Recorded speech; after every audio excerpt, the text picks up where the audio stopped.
तर मंडळी, आज मी निघालो आहे दमणला. सायंकाळी 5 वाजता आमचा प्रवास सुरू झाला. दादर स्टेशनवरून आम्ही पोचलो बँड्रा टर्मिनसला. बँड्रा टर्मिनस पोचताच आम्हाला लगेच गाडी भेटली.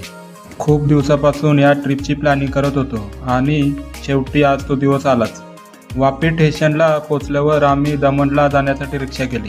वापीपासून दमण प्रवास करत आम्ही पोचलो हॉटेलवर. हॉटेल आम्ही पहिलंच बुक करून ठेवल्यामुळे आम्हाला थोडंसं सोयीचं पडलं. मित्रांनो, तुम्ही पण दमण प्लॅन करत असाल तर या नंबरवर कॉल करून हॉटेल बुक करू शकता.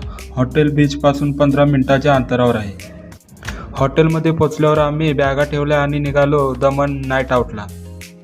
घरातून सुरू झालेला हा प्रवास आता दमणपर्यंत पोचला. पण खरी मजा अजून बाकी आहे, कारण पुढच्या भागात आपण एक्सप्लोअर करणार आहोत दमणमधले